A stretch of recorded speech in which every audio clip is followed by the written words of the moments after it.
Territorio Ambiental, un espacio de acercamiento y nuevas propuestas para cuidar el medio ambiente, con Francisco Calderón y Erika Larios. Una producción del Instituto Mexicano de la Radio y la Procuraduría Ambiental y del Ordenamiento Territorial del Distrito Federal. Territorio Ambiental, pasión por el medio ambiente. ¿Cómo estamos? ¿Qué tal? Bienvenidos a Territorio Ambiental, pasión por el medio ambiente. Muy poca gente sabe que más de la mitad del territorio del Distrito Federal es considerado como suelo de conservación, es decir, como zona de reserva ecológica, áreas rurales y agrícolas, bosques y ríos, y que como tal presenta características distintas al suelo urbano donde vivimos la mayoría de la población de esta ciudad.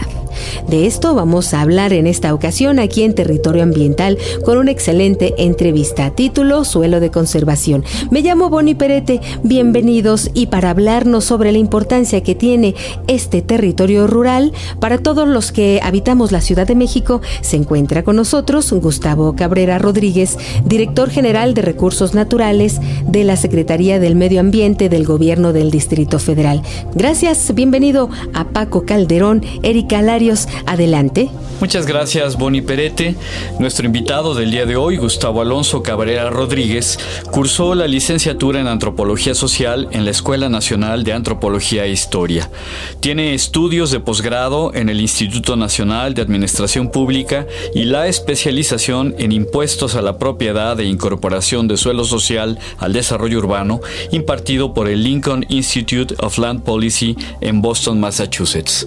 Como funcionario público, ha ocupado varios puestos tanto en el gobierno federal como en estatales en temas de vivienda, desarrollo social, tenencia de la tierra y población. En la actualidad es el director general de Recursos Naturales, Corena, de la Secretaría del Medio Ambiente del Gobierno del Distrito Federal. Hola Gustavo, ¿cómo estás? Bienvenido a Territorio Ambiental. Muchas gracias, a sus órdenes. Sabemos que el territorio del Distrito Federal se divide en suelo urbano y suelo de conservación, pero para que le quede más claro a nuestro auditorio, ¿nos podrías explicar qué es el suelo de conservación y qué zonas abarca? Sí, mira, básicamente es dividir la parte rural y urbana de la ciudad en el concepto de tener muy claros los ámbitos. El suelo de conservación equivale aproximadamente al 58% de la superficie de la ciudad. O sea, la gente cree que la ciudad se acaba donde el asfalto termina, y no. La ciudad continúa, tiene una zona muy importante que son casi 89,000 hectáreas que están consideradas como suelo de conservación. De estas 89,000, 38,000 son zona boscosa. Es chistoso porque mucha gente le preguntas qué bosques, sobre todo a las nuevas generaciones, qué bosques conocen, y el único que dicen es el bosque de Chapultepec. Uh-huh. Y tenemos casi 39,000 hectáreas de zona boscosa en toda la parte sur, sur poniente y sur oriente de la Ciudad de México. Gustavo, ¿y cuál es la importancia que tiene el suelo de conservación? ¿Cuáles son los servicios que le da a la Ciudad de México, a esta parte urbana que nos comentas es menos de la mitad del territorio del Distrito Federal? ¿Cuál es la importancia? ¿Qué servicios le ofrece? Sí, si recordamos, el asentamiento donde se encuentra la ciudad fue una zona lacustre, era un inmenso lago que era alimentado por los escurrimientos naturales provocados por las lluvias de todas las sierras de los alrededores. Entonces, eso generó un escenario ambiental muy sofisticado, porque se tuvo que ir construyendo sobre el agua. Entonces, se pasa de un ambiente hidráulico a un ambiente urbano, y la importancia del suelo de conservación es porque son las zonas de recarga de los mantos acuíferos y las zonas de oxigenación de la ciudad. O sea, el bosque que hay en el sur, sur poniente y sur oriente sirve para atraer la lluvia, el escurrimiento natural de las lluvias, ya sea que se haga sobre los ríos vivos, que en México, en la Ciudad de México, el único río vivo que queda es el río Eslava y Magdalena, en la delegación de Magdalena Contreras. Es el único río vivo que hay en la ciudad, del cual hay que conservar. Y por todo la parte subterránea de ríos y arroyos que van a salir a la zona de humedales, básicamente de Xochimilco. Y Tláhuac. Xochimilco, Tláhuac y Milpalta. ¿Por qué eso básicamente zona? Pues porque la mancha urbana ha ido creciendo y se ha ido comiendo todo el espacio que antes era lacustre. Uh-huh. Entonces ahí se concentra la mayor parte del escurrimiento natural. Entonces la importancia es que es una zona de recarga de los mantos acuíferos. Y la zona boscosa sirve para poder cambiar la contaminación generada por la industria y por los automóviles y por el ser humano básicamente en área respirable. Los bosques son los filtros naturales de la ciudad. Claro. Gustavo, la problemática que padece y ha padecido por décadas el suelo de conservación es muy compleja y diversa. Por ejemplo, gran parte de esta zona siempre ha sido afectada por la presencia de asentamientos humanos irregulares, pero también se ha convertido en un sitio donde se deposita de manera ilegal cientos y cientos de toneladas de residuos de la construcción o de cascajo. ¿Qué otros riesgos o problemas está enfrentando actualmente el suelo de conservación? Bueno, ¿cuáles son los riesgos que enfrenta el suelo de conservación? Lo acaban de decir ustedes, el crecimiento natural de la población. Esta zona de conservación es la zona libre, por llamarle de alguna manera, de asentamientos y se convierte en un atractivo para los especuladores inmobiliarios. ¿Cuál es el conflicto adicional? Que derivado de la dotación agraria de resultado de la Revolución Mexicana del siglo pasado, los dueños de la tierra son los ejidatarios y los comuneros. Entonces el ejidatario comunero cree que por el hecho de que la dotación agraria se la dio para su uso y usufructo, el usufructo entendido en el sentido de hacerla producir o de conservarla. Y la gente cree, los campesinos, las generaciones actuales de ejidatarios creen que usufructuarla es venderla. Entonces el principal riesgo es el cambio de uso de suelo. El segundo gran riesgo tiene que ver con el cambio climático. Se están modificando todos los esquemas de climas, de temporadas. Por ejemplo, los fríos, las lluvias, los calores han tenido unas alteraciones en tiempos que tradicionalmente sabía uno en qué fechas más o menos ya llovía, en qué fechas era calor, en qué fechas era frío, y eso altera y modifica el ecosistema del lugar. Empiezan a desaparecer especies de flora, de fauna que naturalmente llegaban o estaban en ese lugar, y empiezan a aparecer otras que alteran y modifican. El tercer elemento que influye como riesgo en la zona de conservación nuevamente recae en el ser humano: los incendios forestales. Esa es una parte que en la Ciudad de México no está muy bien identificada, porque la gente cree que el incendio forestal llega un bombero, a apagarlo, y no es cierto. Son brigadas de comuneros originarios de los pueblos y de los lugares ejidales de esta zona, quienes mediante un apoyo económico van a apagar los incendios. Y combatir un incendio forestal es difícil. ¿Por qué? Porque hay muchos factores que intervienen. Entonces, esos son los riesgos principales: el crecimiento de la mancha urbana, el cambio climático con las modificaciones de flora y fauna, y el riesgo sociohumano que es derivado en incendios forestales.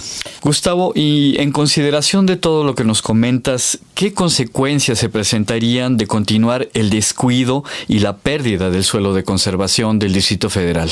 Bueno, pues básicamente la alteración de la cadena ambiental de la ciudad. Entonces tendríamos escenarios muy atípicos, lugares que tradicionalmente eran muy húmedos se pueden convertir en lugares muy áridos, y que la mancha urbana siga creciendo. O sea, estaríamos condenados, si no conservamos el suelo de conservación, estaríamos condenados a vivir en el cemento permanentemente. Y dejaríamos, pues casi para museo, las áreas verdes. Como actualmente la gente en la zona central ve al bosque de Chapultepec como una isla dentro de la zona del cemento y el pavimento. Claro. Gustavo, en el Distrito Federal existen 22 áreas naturales protegidas, o como comúnmente las conocemos como ANPs por sus siglas. Sin embargo, sabemos que, por ejemplo, los ejidos de Xochimilco y San Gregorio Atlapulco son dos de las ANPs más afectadas por la invasión de personas que se asientan ilegalmente en ese sitio. Al respecto, ¿qué está haciendo la Corena para proteger las ANPs del Distrito Federal?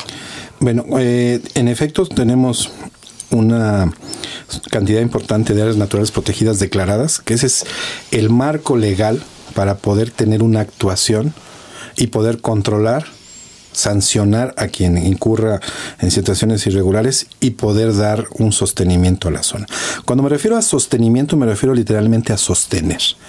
No podemos luchar contra el crecimiento natural de la población, pero sí podemos ponerle límites a la ocupación del crecimiento natural.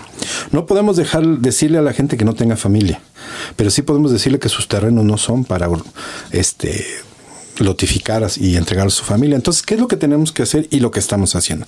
Primero, las declaratorias de las áreas naturales protegidas tienen como función un programa maestro de actuación y de trabajo. qué sí se puede y qué no se puede. Tiene que haber también reglas del comportamiento del ser humano, a dónde puede acceder y a dónde no va a poder acceder. No es porque el simple hecho de que sea bosque abierto pueda andar por todos lados. Tenemos lugares y zonas identificadas en recuperación. Y va a haber zonas donde el ser humano puede realizar sus actividades cotidianas y comunes. Gustavo, ¿y de qué forma como habitantes de la Ciudad de México podemos contribuir a cuidar el suelo de conservación? Y también, si nos puedes decir de qué manera podemos acercarnos a conocer el trabajo que está haciendo la Corena. Claro que sí. Creo que lo más importante, lo acabas de mencionar, es información. Hay muchísima gente en la Ciudad de México, somos más o menos 9 millones de habitantes, pero yo estoy seguro que más de la mitad no tiene conocimiento en educación ambiental. Entonces, paso número 1, como ciudadanos debemos tener la vocación y la formación cívica en educación ambiental. Tenemos que aprender a respetar y a respetar a la naturaleza. No es el hecho de llegar y tomarla, transformarla y adaptarla, sino más bien que el ser humano se adapte al escenario. Bueno, pues Gustavo, te queremos agradecer mucho el haber atendido esta invitación de Territorio Ambiental. En verdad, un tema fascinante, lo que es el suelo de conservación en el Distrito Federal. Y pues la invitación está abierta para seguir conociendo pues el trabajo tan importante que están haciendo. Gracias a ustedes por brindar en este espacio la posibilidad de transmitir algo de información a la ciudad. Si brevemente diría, en los años 50, 60, en la Unión Americana había una campaña muy interesante de un oso, que le llamaban el oso fumarola, que era el que evitaba y que daba la imagen de respeto a la zona del bosque. Ojalá en México tuviéramos un ícono que fuera el ángel de la independencia anunciando de no destruyas el bosque, no destruyas la ciudad. Muchas gracias. Muchas gracias a ti. Gracias, Paco. Gracias, Boni Perete. Excelentes las opiniones. Muchísimas gracias a nuestro invitado Gustavo Cabrera por abordar un tema tan importante para la sustentabilidad del Distrito Federal. Por supuesto, Paco, muchísimas gracias, Paco Calderón. Erika Larios, gracias. A nuestro auditorio les recuerdo que pueden seguir a la PAOT a través de las redes sociales, Facebook, Twitter y YouTube.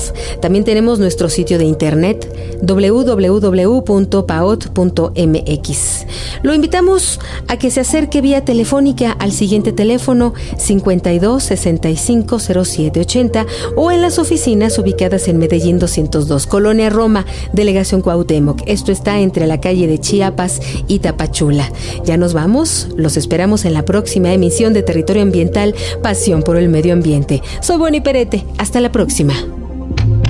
Territorio Ambiental, un espacio de acercamiento y nuevas propuestas para cuidar el medio ambiente. Con Francisco Calderón y Erika Larios. Una producción del Instituto Mexicano de la Radio y la Procuraduría Ambiental y del Ordenamiento Territorial del Distrito Federal.